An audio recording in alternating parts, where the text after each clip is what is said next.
ер нь хүндхэн байна. Энэ оны төлөвлөсөн хэмжээндээ ягаад ч хүрэхэргүй болсон.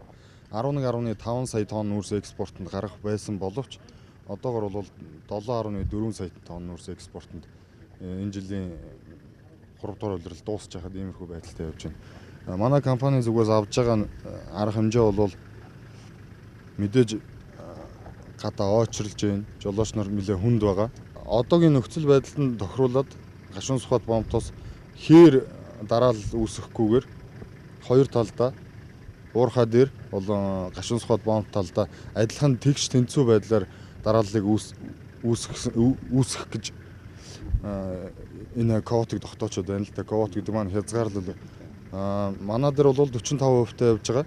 45% тэгштгэж хязгаарлаж байгаа маань бол 300 машинаар. Өдөрт 300 машин явж байна.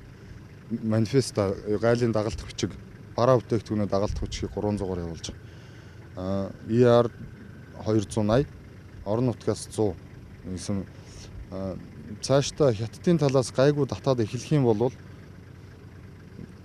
квотыг зогсоо. Мэдээж яг энэ бол төр хугацааны асуудал. Бас цаг хүүтэн болж байна. Улирал нь жоохон чангараад эхлэхээр мэдээж жолооч нар маань ингээд зам дээр очрлоод ах бол хэцүү шүү дээ. Бомтын шилийн бомт. Энэ дээр бол бид нэр одоо яг нөгөө гарахгүй ингээд тэгэлцэн байна л гэсэн үг шүү дээ. Бид нар тэрэн дээр тааруулж л үйлдвэрлэл явуучих. Одоо 15 сая тонны үйлдвэр барьсан байна. Өнөөдрийн байдлаар 1 буюу 5 сая тонны нэг модулаар ажиллаж байгаа. Өөрөөр хэлбэл бидний талбайд өөрчиж чинь уршаа гарахгүй байна. Тэгээд ерөөсөө хязгаарлаж байгаа ганцхан юу бол 30% ажиллаж байгаа. Тийм. Тэгээ яг хөө зарим өдөр хоёрын ажиллуулчин ихтер чинь ингээд нөгөө 60% нь болчихсон. Дунджаар нэг 50 орчим хувьтай л явж байгаа энэ жил бол.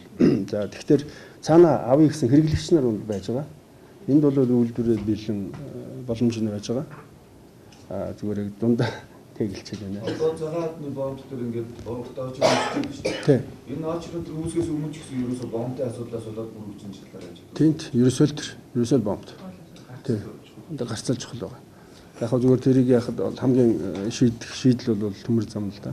Өмнө нь бол бид хэвийн үйл ажиллагаа явуулж байхдаа бол хоногт 300-350 машин ачиж явуулах ийм боломжтой байсан. Тэр дагуугаа ачаад явуулдаг байсан. Өнөөдрийн байдлаар бол квотын тоо хэмжээгээр бол бид нэр 75 машин ачаал ингээл зогсох хүндрэлтэй нөхцөл байдал үүсчихэд байгаа байхгүй юу? 33% байх ёстой 3 урхаа гэдэг гэж шүү дээ. Тэгэхээр квот ягаад тийм байх ёстой гэж үзэж байгаа юм бэ? Ягаад гэхээр гуруула ягаад жижиг том гэж. Тэгвэл хин татвар төлж байгаа те тэрийг бодох хэрэгтэй байхгүй. Өнөөдөр бид нар 1 тонн нүүрс тутмаас $17 Монгол улсын төсөвт оруулж байна. Нөгөө хоёр нь бол харьцангуй бол $7. Одоо чи $95 аваад үзэх нэг $7 гэсэн юм статистик байна л да.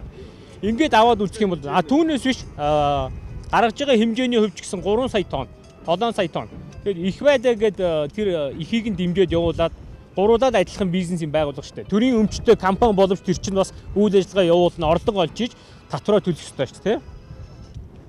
Манай компани хувьд гэсэн адилхан татвараа төлөө явж байна. Илүү өндөр татвар төлж байна. Ягаад энэ талаас нь харахгүй зөвхөн газар нутгийн хэмжээгээр жижиг гэдэг утгаар нь баг квот өгöd байна гэдэг бас сонирхолтой асуудал байна.